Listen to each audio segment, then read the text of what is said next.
All right. Good morning, everyone. We are starting live here. It is almost 10 o'clock. It's 9:59 in a few seconds before 10, and I believe it is now 10.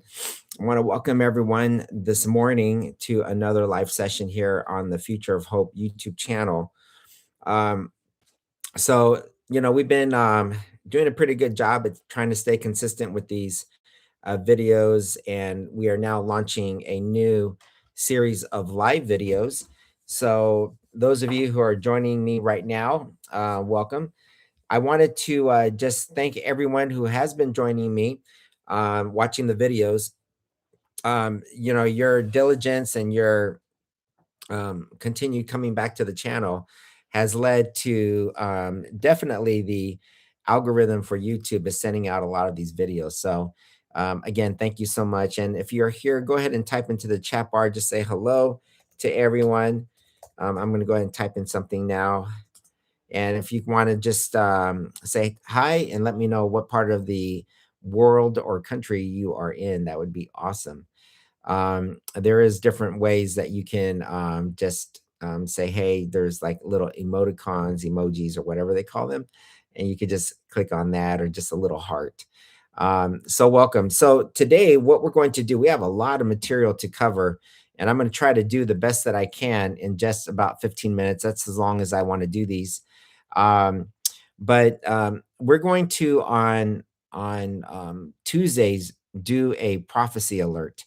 And today I'm going to be introducing um, the concept of what we're looking at. We're going to be looking at what's happening in the Middle East. But over the next 4 or 5 weeks, we're going to be taking a look at significant events that have occurred in the United States since President Trump took office in January of just this year. So this is 2025. It feels like time has really gone fast here in the United States. But we're also going to be taking a look at what's been happening and developing in the European Union that could have prophetic impact. And so when we're looking at these prophecy alerts, obviously we're looking at world events and seeing how this might have an impact on laying a foundation for some of the Bible prophecies that we read about in the New Testament and the Old Testament of the Bible. So we're also going to be taking a look at what's happening in Asia and in the Middle East. And then we are definitely going to be talking about just some new developments, recent developments, things that have been kind of occurring in the Vatican. And then we're going to take all of these spheres, so United States and European Union. We're going to look at the Vatican, look at Asia, and then look at the Middle East and ask the question, how are all these significant world events that are pretty unprecedented? We have not seen some of these things occur, and timing by which they're happening. You step back at 60,000 feet and you get the idea and sense that maybe there's another hand in control. And how's this all kind of leading towards foundations that lead to some fulfillment of what we think what is happening in Bible prophecy. Now, eventually, we know that the ultimate fulfillment of all prophecies is actually the second coming of Jesus. So we know that Jesus arrived 2,000 years ago. He came in the form of a man. He taught everything that we see in the New Testament, helped clarify everything in the Old Testament. He was crucified, he died, and then he ascended into heaven. And since that time, we have, as a church, since the first century AD, we have been studying the words of Jesus. We have been studying the words of the apostles and the prophecies that came to these apostles and how these have been fulfilled through time. And we have seen a an amazing fulfillment of prophecy that has occurred since Daniel, and then since the time of John the Revelator, and how prophecy has been fulfilled to exact details. But not everything has been fulfilled yet. And so we're wondering, is everything we're seeing in the world right now um, a part of the fulfillments that was talked about in the Bible? So we're going to be taking a look at those over the next several weeks. Every Tuesday, we'll go live at around 10 o'clock, and then I'll post the replay on on I believe would be on Wednesday. So Wednesday at 7:30, you'll get to see that. Um, So, anyways, why don't we go ahead and just dive in? And I know that some of you who are joining will be probably joining us on the recorded session. So, we're just going to go ahead and launch right in, and we'll just go for about 15 minutes, and then you'll see the replay tomorrow night at 7:30. Why don't we just start with the word of prayer? Father in heaven, I pray that as we take a look at significant world events, that we will be alerted to the fact that everything that is happening in the world is by your design, and that it's all coming together with one big fulfillment, one event in mind, and that is the second coming of your son, Jesus. So, Father, I pray that what we study here is not setting dates, not causing fear, not hyper sensational, but really taking a look at just facts of what's happening around the world, and ask the question, how is this fulfilling Bible prophecy? I pray for this now in Jesus' name. Amen. Okay, so I thought today what I would do is let's talk about a um, sort of a month by month timeline from January through December of 2025. So, what we're going to be doing is taking a look at the year in summary over five different areas. So, today we're going to talk about developments that are focused in the Middle East and Asia, that are written or studied or looked at today explicitly as foundation stones that many prophecy watchers, historicists, people who study Revelation 13 and Daniel, the books of Daniel, particularly Daniel 11 and 12, and then also Matthew 24, how these events in the Middle East and Asia are sort of fulfilling some of those prophecies, or if they're not fulfilling them, are they creating a foundation stone? Now, every week on Tuesday, if you come back next Tuesday, I will take a look at another region. So we're going to be looking today at Middle East and Asia. Next week, I'll take a look at the United States, maybe. And then the week after that, the European Union and what's been developing there. And then we'll take a look at the Vatican. And then in week, I guess it would be week 5 or 6, we'll be in the New Year's already. I'm going to wrap all of this together because all of this is setting the stage for what is about to happen in 2026.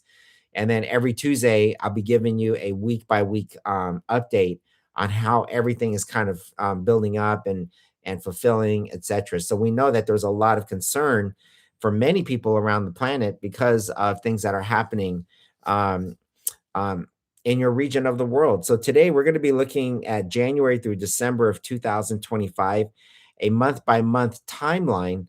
Um, Focused on the Middle East and Asia.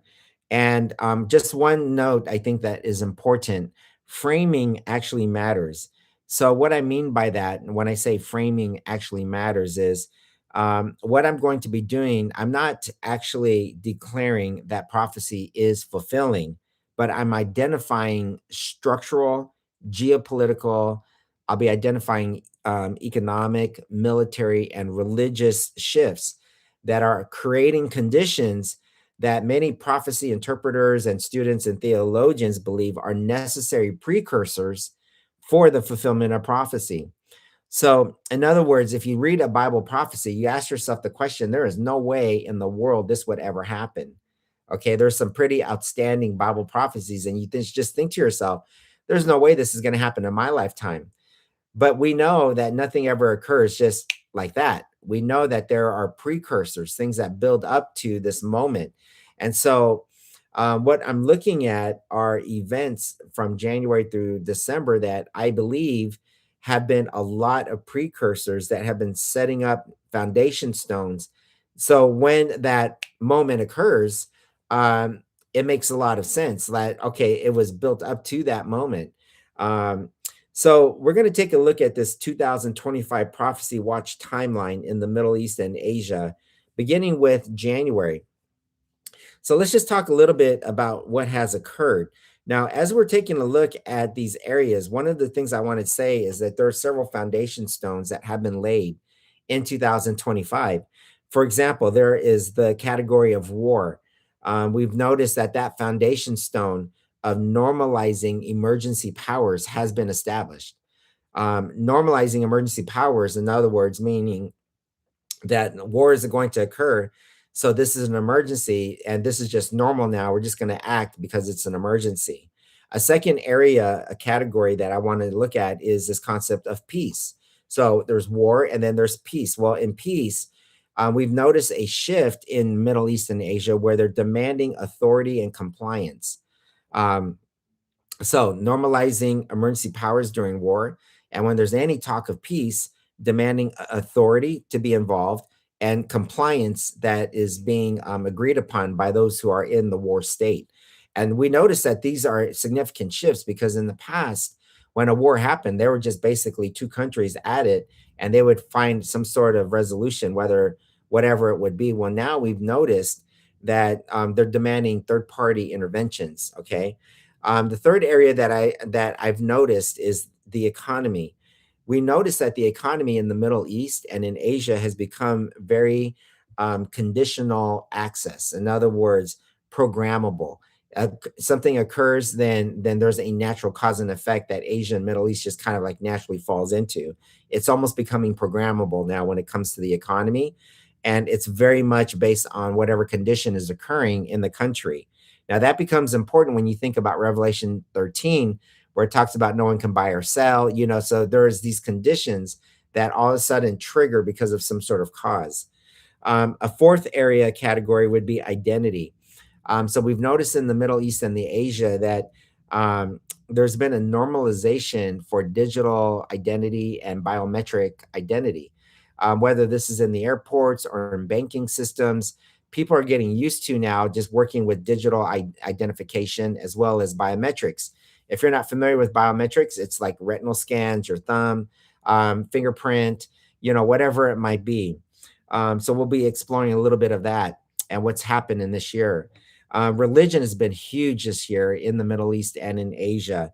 There's been this shift, interestingly, to moral legitimacy in public policy. Now, in the past, when a public policy was passed, no one cared about what the church said or what the belief system was in, say, for example, Islam or Judaism. But now, public policy is actually driven by these moral legitimacies. Like, okay, we're doing this because it's morally justified or morally right, whatever it might be. So we've noticed an uptick in that area. There's two more areas besides looking at the categories of war, peace, the economy, identity, and religion. There's also been an interesting development in technology and global alignment in the Middle East and in Asia. In technology, we've noticed that there has been a lot of artificial intelligence mediated enforcement capacity. So, in other words, if there's a usage of technology, they're going to use it and it's going to be AI driven. And we've noticed that significantly in places like Israel, in other areas in the Middle East, like Saudi Arabia. But not only there, Asia is like huge in this arena, particularly in China. Um, so AI mediated enforcement capacity, allowing AI to assist humans in the implementation of whatever it's trying to do. Okay, thank you for the message. I see the audio is great today. Thank you. And then the final category is global alignment. In other words, this consensus. Um, there's this language that's going out, a lot of rhetoric that there needs to be consensus before they are compelled to move. In the Middle East and in Asia, they're very careful not to be rogue and not to be maverick and on their own. They want to make sure they have consensus among its neighbors before they actually are compelled to take action. And we notice that particularly in the situation with Palestine and Israel, where it became the whole world was involved in that situation, and the arena of public opinion became pretty significant in the ongoing concerns there. So as we take a look at January 2025 in the Middle East and Asia, and how this might have laid foundation stones for prophecy, the first thing I want to just say is you can't escape the Middle East. This whole conflict with Israel and Gaza and the aftermath of that, this ongoing instability, the humanitarian crisis that has been caused there, and really the unresolved governance of Gaza. This has been sort of a hotbed of a lot of rhetoric. And as you may or may not know, I was there in the Middle East last year this thing about regional tension has now been more normalized. It's interesting because I was there in Israel, and you didn't even get the sense that there was a war taking place or that there was any tension at all.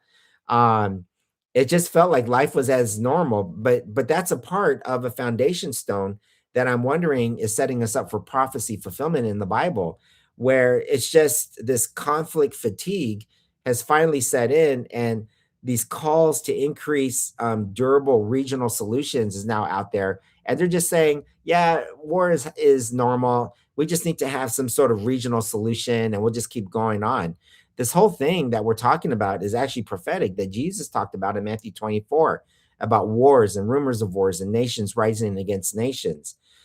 Jerusalem remains that unresolved focal point. If you remember in Zechariah chapter 12, if you ever have a chance to just go back and read that, Zechariah 12 and Luke chapter 21, those two, Zechariah 12, compare that up in the New Testament to Luke 21. Jerusalem will always remain that unresolved focal point. And we've noticed that. We've noticed it with the Jews. We've noticed it with the Palestinians, the Muslims. Christians are there. The Orthodox is there. I mean, it's like that is the hotbed of where all of the world religions kind of are converging, Islam and Judaism with Christianity. Um, and so these long wars normalize this emergency governance. In other words, they're just operating there on this normalized emergency operation that war is just going to happen. So that's happening right now. It's still happening right now in the Middle East. In Asia, China and Taiwan still continue to pressure their cycle resuming after the global holidays. I mean, this whole concept about who owns Taiwan. There's always this conflict between the United States and China about Taiwan. There's that pressure that just constantly cycles and resumes after holidays. And Asia continues shifting towards this sort of multipolar military tension. It's just like you get it quiet for some time and then it elevates again. So it's just been this ongoing tension in Asia and in the Middle East. And all that was just in January of just this year. We're only talking about 11 months ago. Then in February of 2025 in the Middle East, Iran advances regional proxy posture in Lebanon, Syria, and Iraq. And then they're given diplomatic warnings that are escalating behind the scenes that Iran, you need to chill out. You need to watch what you're doing. Well, this just rings of Daniel 11 framework that are used by many prophecy historicists as the king of the north and the king of the south, and that whole dynamic. And what we're seeing in Iran and Lebanon and Syria and Iraq is we're wondering, is that the prophecy that we're given in Daniel 11? And then you compare that in that same month in February to Asia, North Korea, and their missiles and all of the rhetoric that goes behind it. It resumes again in February. They're starting to fire off missiles again.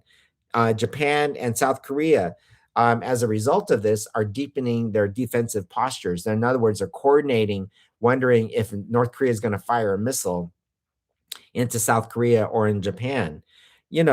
This is a foundation storm, a stone that's creating a storm of arms escalation, framed as a sort of a defensive necessity, right? I mean, Japan and South Korea are saying if North Korea are going to still continue to fire off missiles, well, we got to be in a defensive mode of posture. Again, this is a foundation stone that leads up to this concept of war, rumors of war, nations rising up against nations. Okay, that's just January and February. We now come to March of 2025. In the Middle East, Saudi and Israel normalized their talks. I don't know if you remember that. And they were quietly reemerging via all these intermediaries like the United States and Jordan. And then they came up with the Abraham Accords architecture that right now still remains active. So many people don't realize that it was Saudi and Israel normalization talks that created that Abraham peace accords. Um, well, Daniel chapter 9, verse 27 tells us that peace will come without resolution. Um, they're citing peace, but it's not been resolved yet. It's just an accord, a piece of paper. And so peace is talked about, but it's not been achieved yet. So again, another foundation stone for possibly um, what's happening in the Middle East. In Asia, India is positioning itself as a global stabilizer.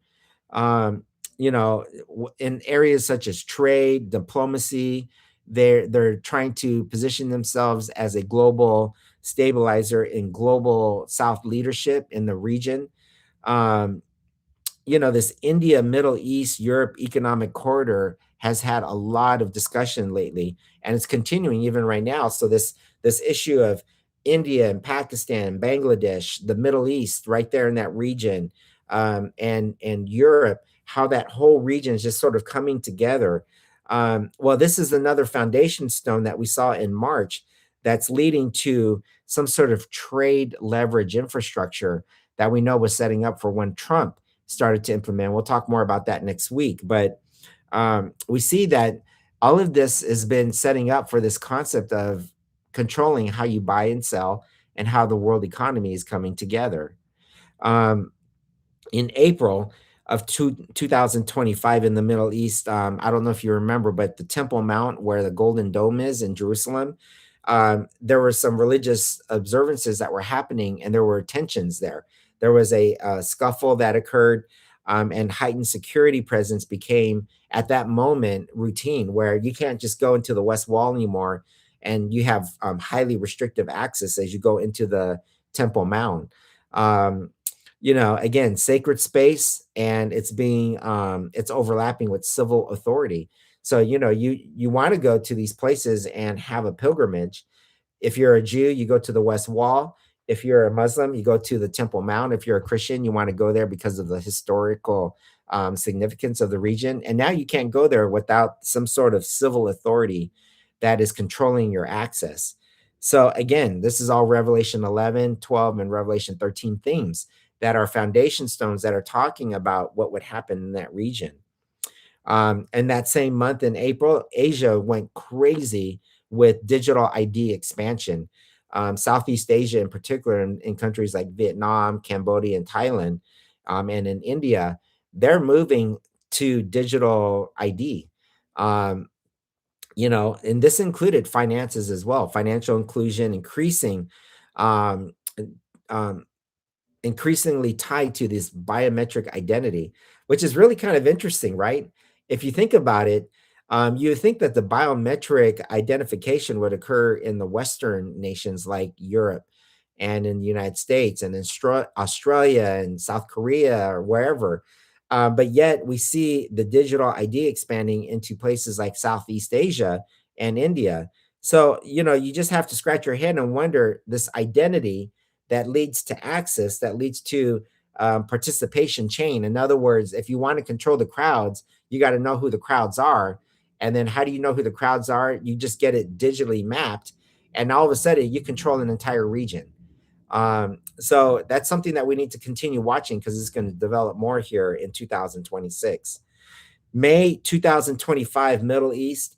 You remember Iran nuclear negotiations completely collapsed. Israel signals a readiness for unilateral action. Um, the war trigger conditions begin to normalize. And now there's all this rhetoric about, hey, we can have peace through strength, right? In other words, if you want peace, let's just bomb them. I mean, this is what's happening. And remember, this just happened just literally 6 months ago. Um, in Asia, the World Health Organization created a pandemic agreement, and it was adopted by all of those who are signed on to the World Health Organization. And Asia is heavily involved, which is fascinating because many people believe that the COVID-19 vaccine started in Asia. But the Asian countries are the ones who signed on to the pandemic agreement. And all of a sudden, we notice that public health is normalized. It's no longer just each country to themselves. The pandemic said this is a global issue, and now we got to control the global population when a public health issue is occurring. Now, this should be a concern for anyone who wants to not get a vaccine or anyone who wants to say, "Hey, I'm in control of my own body." Well, the World Health Organization and all these agreements around the world is saying that you can't come into our country unless you're vaccinated. If in case a pandemic occurs, you're going to be isolated and quarantined if you're stuck behind and you're visiting a country. So again, your rights, your freedoms are being slowly eliminated because of, in this case, a public health concern. So again, this crisis is compacting more and more, and it's leading to future enforcement templates. Um, because of what's going on around the world, we notice that your individual rights and freedoms are being eliminated and controlled. And it goes down to the old adage: the good of the many outweigh the good of the one, or the few in this case. And that is also a scriptural prophecy that says that if you're in the minority, if you're in the remnant, you will be prosecuted, you will be persecuted, you'll go through trials, even so much in Revelation 13, which says you can't buy or sell, and you will have a death penalty if you don't conform to what the world is doing. So we're noticing all these foundation steps happening. You know, in the Middle East, there's this Israel-Iran conflict. Airspace is closing, cyber warfare, emergency laws are occurring, war is accelerating, surveillance, censorship, centralized authority. All of this is Daniel 11, verses 40 through 45, where it's cited by many theologians as war accelerates, surveillance accelerates, censorship begins to accelerate, and centralized authority begins to be created. Um, at the same time, in June, Asia markets adjust rapidly to a lot of the disruptions that are occurring. And we're going to talk about what caused this next week, because as you know, Trump made some significant export import trade policy and is enforcing the strength of the United States around the globe. And Asia had to adjust to this. Right now, I'm just looking at the Middle East and Asia. Next week, I'll look at the United States. But what also happened in the European Union as a result of this? We're going to look at that in week 3. And then ultimately, what was the Vatican doing? We're going to pull all of this together. So think about this. In Asia, the energy markets are disrupted and the Asian economies have to adjust. Well, energy leads to economy, and economy leads to compliance pressure, right? Because everyone needs energy, and energy is driven by the economy. If you want energy, you have to drive it through the economy. Therefore, you have to comply. And if you're not in compliance with the energy providers, guess what's going to happen? You're not going to get energy. So you have to comply. Well, it goes the same way with goods, it goes with food, it goes with vehicles, whatever you need to run your life, that is coming from some source. And all of that is being somehow controlled. And there's a condition and a pressure that's being created right now in the world to say we need to control what is actually happening. Well, we come to July of 2025, and in the Middle East, there's this post-conflict diplomacy that begins to surge. You know, there's a call for lasting peace framework, a lot of loud language about this. Um, well, this is a foundation stone. Crisis creates an appetite for authoritative peace brokers, and we saw that happen. Again, I'm going to have to bring this up with Trump, because what is Trump doing in the Middle East, brokering peace between all these countries? You see, crisis created an appetite for authority peace brokers, and this is what we're seeing right now. It just happened in July. In Asia, South Korea rolled out their expansion of digital ID. Um, the CBDC pilot usage grows very quietly. No one even knew what CBDC was. It was a way of centralizing the flow of money globally. And currently, right now, this was just in July of this year. Everyone has no idea that this is even happening. And those who do know what is happening with the centralization of currency, um, it just happened a few months ago, and it feels like it's been around forever. Well, why did this happen? It's because everybody in the planet wants convenience. Convenience, this phase of convenience is going to shift to coercion. If you don't comply, you're not going to be with you're going to be without. So we notice that these foundation stones are being created that is setting us up for a possible prophetic fulfillment. Okay, now we're going to quickly flow through August. In the Middle East, religious leaders are increasingly included in peace rhetoric. So that's interesting because, you know, wars caused by politics or sometimes religion, but this time they're calling for religious leaders to come and get involved using moral language to increase national security. Okay, just think about that. Moral language is joining politics to secure peace. That is crazy when you think about it. And this is happening not only in the Middle East, it's actually happening here in the United States too. Well, religion entering geopolitical realm, somehow religion is legitimizing whatever decisions are being made in politics. And we see that it's just been this year that that has had a fast trend and it's moving that direction, which is very dangerous. When you mix church with the state, all of a sudden now you have these unusual gray areas where and then you mix that with public good. Now those who are in the minority are going to be the ones that suffer. You know, all of this is coming together. Here we come in September. Middle East, the UN General Assembly focused on Middle East stability. Global leaders frame peace as moral obligation. Okay. This global consensus language will precede enforcement. Okay. They talk about it first, but they're going to have to enforce it. And everyone is agreeing to it right now. In Asia, India is expanding their CBDC pilot features. They're doing it offline. Um, they're doing it in programmable use cases under certain situations.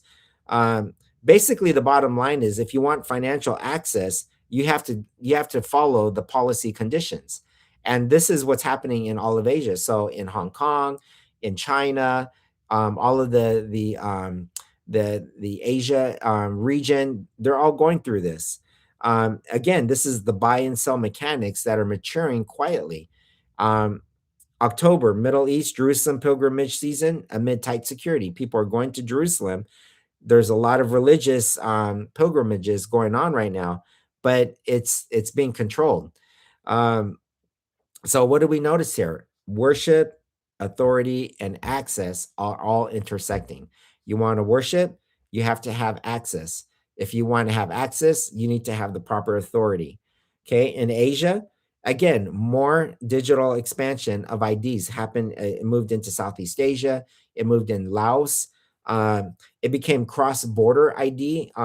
So, in other words, if you say, for example, are a citizen of Cambodia and you want to go into Vietnam, you would have to use this digital ID to cross from there and then over to Laos and then over to Thailand and then back down into Cambodia. You can use that one same digital ID, but notice how dangerous that could be, because now you're talking about regional identity coverage, not just for your country, but the whole region. Now we come to November, just last month. In the Middle East, economic reconstruction plans for Gaza began to come into discussion. The region tied to compliance frameworks that are being set up by the United States, developers, whatever, or whoever is coming in there. Um, but aid is conditional. In other words, they're saying, if you want aid, well, this is my condition. So again, we see that economic reconstruction plans are occurring, but it's all occurring with private interest involved. Economic participation linked to behavior. That's a foundation stone. If you do what I say, you will benefit. You see the danger? If you do what I say, you'll get the benefit. In other words, let's just throw one thing out there. You want to worship on Saturday, but they say if you want to have a benefit and you want food, you want to live, you want to be able to access roads, you have to worship on Friday, or you have to worship on Sunday, or you have to worship whatever we say. Okay, this is a case that is actually brought up in scripture, that if you don't receive the mark of the beast, that you will not be able to buy or sell, and you will have a death penalty. You'll be put to death. In December, in the Middle East, the year end calls for a comprehensive peace covenant. So, right now, as we're sitting talking here, there is this religious and political language that's openly intertwined together to try to bring about a peace covenant among all of these warring nations down there. You know, this covenant language is basically Daniel 9 and Revelation 13. That's the context that we're looking at here. And I guess if you were to say what's happening in Asia, this whole digital infrastructure is basically systems in place that no one ever debates. They just say, "Oh yeah, this is all good to go," you know. But this infrastructure is going to precede a mandate. In other words, if they know who you are, they can control who you are. And if you want to benefit, you need to comply. And so we notice that in Asia, there's this regional digital infrastructure milestones that are being set up all over. And no one is even noticing. They're just kind of like letting it go by because everyone's focused on other bigger things that are happening in their regions. Well, let's just close and wrap this up. Why prophecy watchers say that 2025 was a setup year? All right. Number one, there were few new laws. There weren't a lot of laws that were created in the Middle East and in Asia. But number two, there were many new systems. So there has been just an explosion of new economic systems, and where church and state are combining together for the benefit of the region. You know, we talked about the World Health Organization because of the pandemic. We talked about compliance that's being driven by the economy. You know, all these new systems. Um, None of it was dramatic. This whole year was pretty non-dramatic when it comes to those arenas, except the war that was occurring in Israel and Gaza, you know, Palestine. Um, but it was very significant structurally. In other words, you can't enforce something that the Bible says is going to happen unless you had an infrastructure to enforce what the Bible says. And all of that is has happened in 2025. So the capability, the ability to execute a Bible prophecy is being laid out right now in the Middle East and in Asia. You know, Revelation 13, I'm going to close with this. Revelation 13 does not begin with force. It doesn't. It begins with functionality. So when you read Revelation 13, force doesn't occur until the last very part of that prophecy.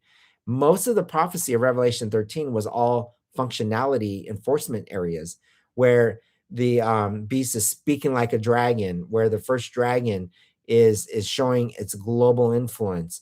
All of these things that we talked about in just Middle East and Asia are a part of the puzzle that has been coming together. So next week when we get back together again, join me again because I'm going to be talking about the United States and its role in what is happening in the global scene. The week after that, we'll take a look at the European Union, and then we'll close out with the Vatican. Today, we talked about the Middle East and Asia, and I hope that this was beneficial to you. If you'd like to share this, I am going to be posting a shorter 8 to 15 minute video tomorrow night at 7:30. Until then, God bless everyone and keep watching, keep praying, and keep studying your Bible because we know that Jesus is coming soon.